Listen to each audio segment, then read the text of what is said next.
Do you think you know racing? The real checkered flag is about to drop on NASCAR's dirtiest secrets, from coke kingpins to suicidal accidents waiting to happen.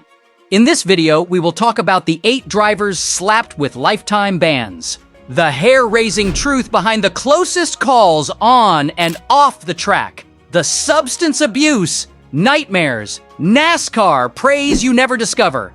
Smash that subscribe button and let's start the video! Kicking off with the Seligman back in 1997 after police raided his race shop and found a significant amount of cocaine.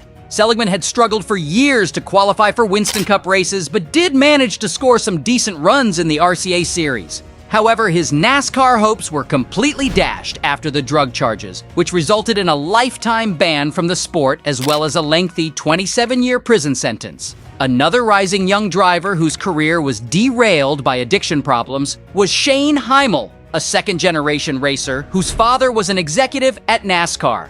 Heimel won Rookie of the Year honors in the Busch East Series and seemed destined for NASCAR stardom.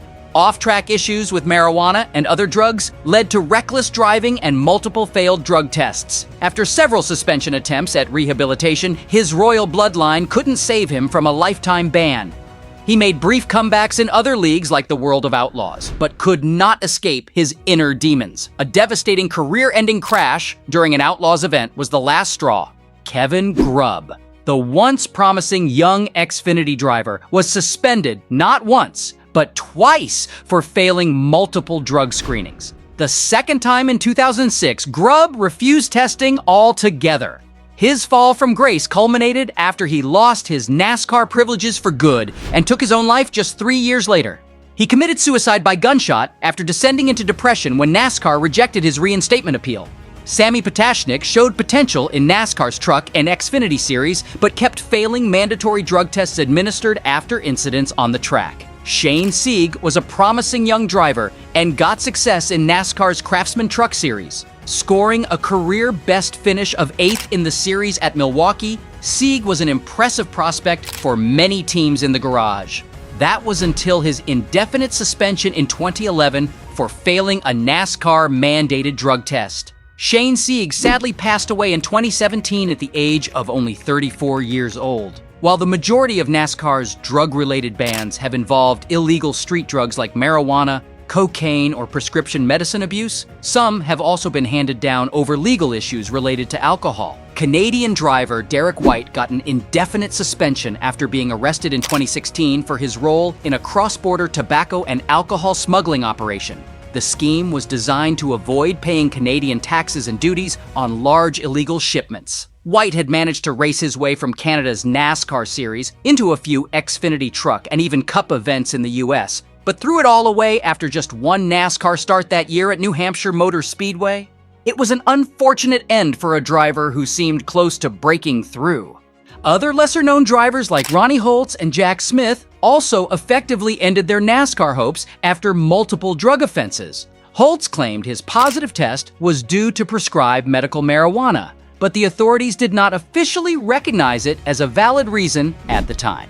Smith was initially banned in 2010 for buying illegal substances using a fake name, but got reinstated. Yet just a year later, another drug-related arrest triggered a lifetime ban.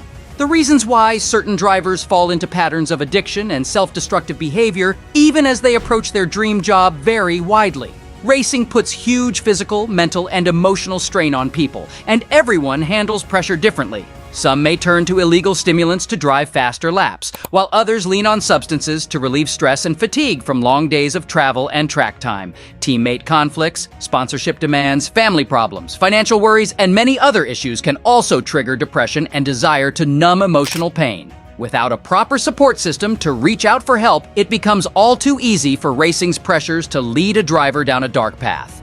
The tragic ends of drivers like Grubb and Sieg also illustrate how banning people with addiction and mental health problems can inadvertently make the issues even worse. There need to be better safety nets and resources in place to give struggling drivers another chance both in racing and life. permanent suspension should only come after repeated refusal to change behavior despite real opportunities for rehabilitation with access to professional help. Some people truly want to improve themselves but cannot do it all alone. Which NASCAR driver ban you see the saddest one? And which driver you think should have given a second chance? Let me know in the comments below. Smash that like button, subscribe to the channel, and ding that notification bell so you don't miss our next video.